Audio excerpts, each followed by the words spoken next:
Saudara yang dikasihi oleh Tuhan Yesus Kristus, kita akan masuk dalam sesi tentang janji pernikahan Kristen.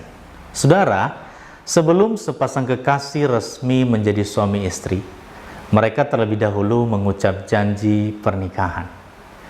Janji pernikahan Kristen adalah pengucapan janji yang paling ditunggu-tunggu, namun juga momen yang sangat menegangkan. Saudara, janji pernikahan merupakan janji persekutuan abadi yang benar-benar diucapkan di hadapan Allah Tritunggal. Ketika janji ini diucapkan, maka sepasang kekasih telah resmi menjadi pasangan suami istri. Janji ini juga bukan hanya sekedar janji, melainkan janji yang dibawa sampai mati, yang mengikat antara kedua belah pihak. Saudara dikasihi Tuhan, pada umumnya isi janji pernikahan seperti ini. Saya mengambil engkau menjadi istri atau suami saya untuk saling memiliki dan menjaga. Dari sekarang sampai selama-lamanya, pada waktu susah maupun senang, pada waktu kelimpahan maupun kekurangan, pada waktu sehat maupun sakit, untuk saling mengasihi dan menghargai, sampai maut memisahkan kita, sesuai dengan hukum Allah yang kudus, dan inilah janji setiaku yang tulus. Nah, saudara yang dikasihi Tuhan, oleh karena janji pernikahan tidak dapat dibatalkan, maka hadirlah sebuah pemaparan tentang makna pernikahan Kristen itu sendiri. Janji adalah sebuah langkah untuk menuju gerbang pernikahan. Maka janji pernikahan tersebut harus mampu memberikan sebuah implikasi yang nyata pada pernikahan Kristen. Bukan hanya sekedar janji, tetapi ketika dalam situasi-situasi sulit, ketika dalam situasi sehat ataupun sakit, kita harus mengingat kembali janji itu dan kita aplikasikan kepada pasangan kita. Saudara yang dikasihi Tuhan, saat gejolak terjadi di dalam keluarga kita, yang mengakibatkan suami dan istri ingin berpisah, janji tersebutlah yang harus kembali diingat. Dengan mengingat janji tersebut, maka rencana buruk terkait perceraian dalam keluarga Kristen itu tidak akan terjadi.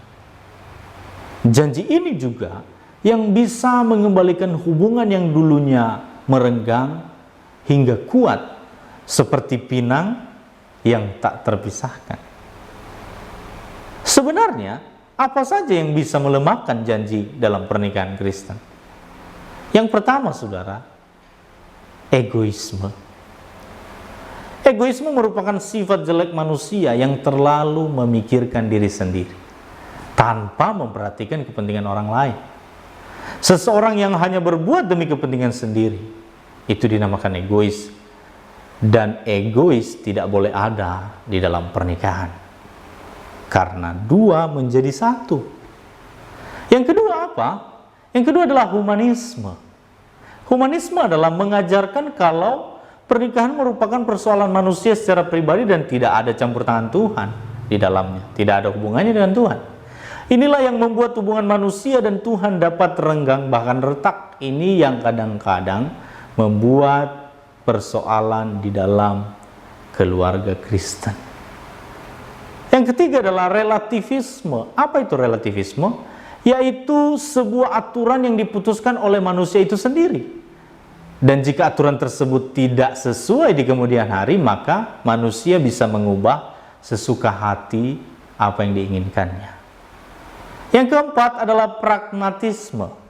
Pragmatisme itu apa? Sebuah keputusan yang diambil untuk kesenangan pribadi, atau menurut apa yang baik untuk pribadi seorang, tanpa mempertimbangkan dampak keputusan tersebut bagi orang di sekitarnya. Nah, saudara, tindakan ini hampir sama dengan tindakan yang egois. Saudara yang dikasihi Tuhan, ketika kita sebagai umat Kristiani menghargai sebuah pernikahan, maka kita tidak akan pernah bermain-main pada sebuah janji pernikahan. Apalagi jika menghancurkan janji suci yang diucapkan di hadapan Allah. Kekuatan yang luar biasa dalam suatu pernikahan dapat mewujudkan tujuan pernikahan Kristen.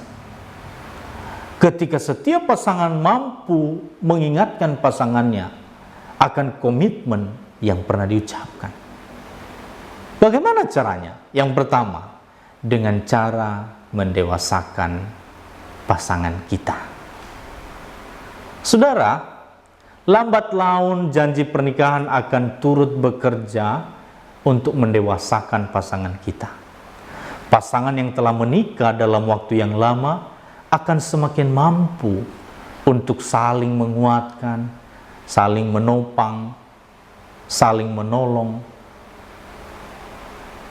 di dalam keadaan apapun, baik itu susah maupun senang. Yang kedua, harus ada dasar pengharapan. Ketika sebuah pernikahan sudah di ambang gerbang perpisahan, maka komitmen tadi yang akan menjadi dasar pengharapan untuk mengembalikan hubungan yang rusak menjadi hubungan yang utuh kembali. Saudara, dalam Matius 19 ayat 5-6 firman Tuhan berbunyi demikian. Dan firman-Nya, sebab itu laki-laki akan meninggalkan ayah dan ibunya dan bersatu dengan istrinya sehingga keduanya menjadi satu daging. Demikianlah mereka bukan lagi dua, melainkan satu. Sebab itu, apa yang telah dipersatukan Allah tidak boleh diceraikan manusia.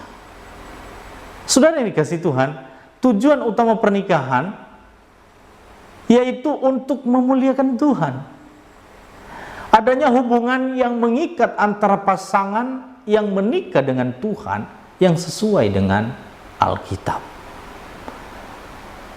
Pernikahan Kristen berfungsi untuk membentuk dan membina keluarga yang saleh di dalam nama Tuhan Yesus.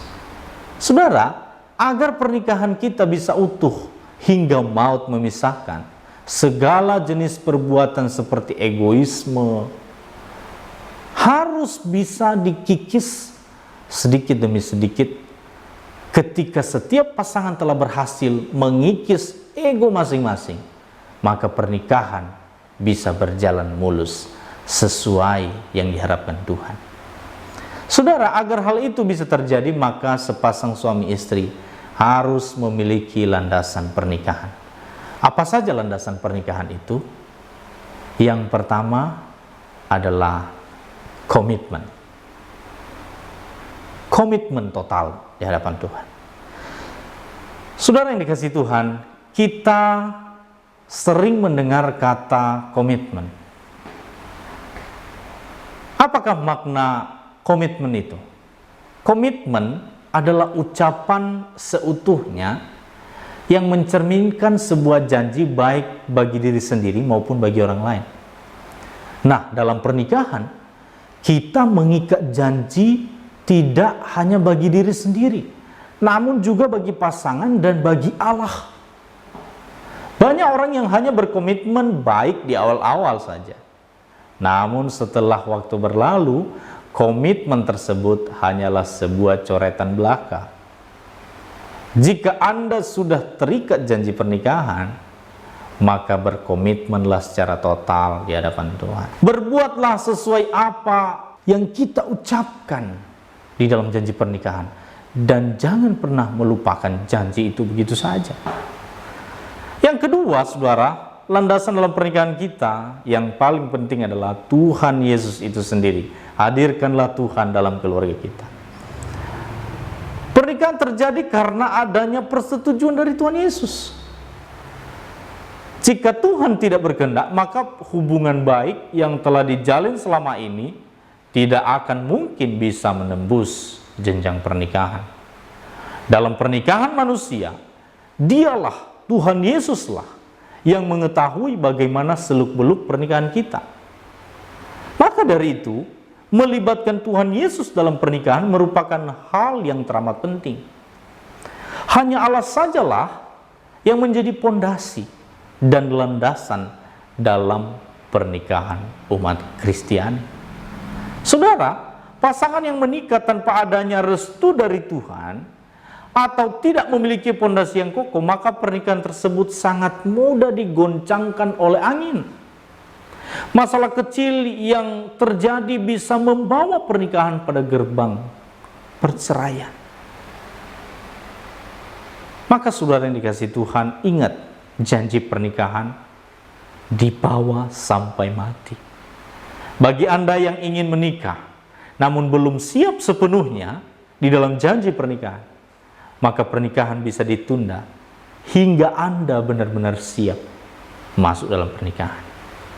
Saudara, jangan lupa untuk menghadirkan Tuhan dalam pernikahan agar pernikahan bisa utuh hingga maut memisahkan. Tuhan Yesus memberkati.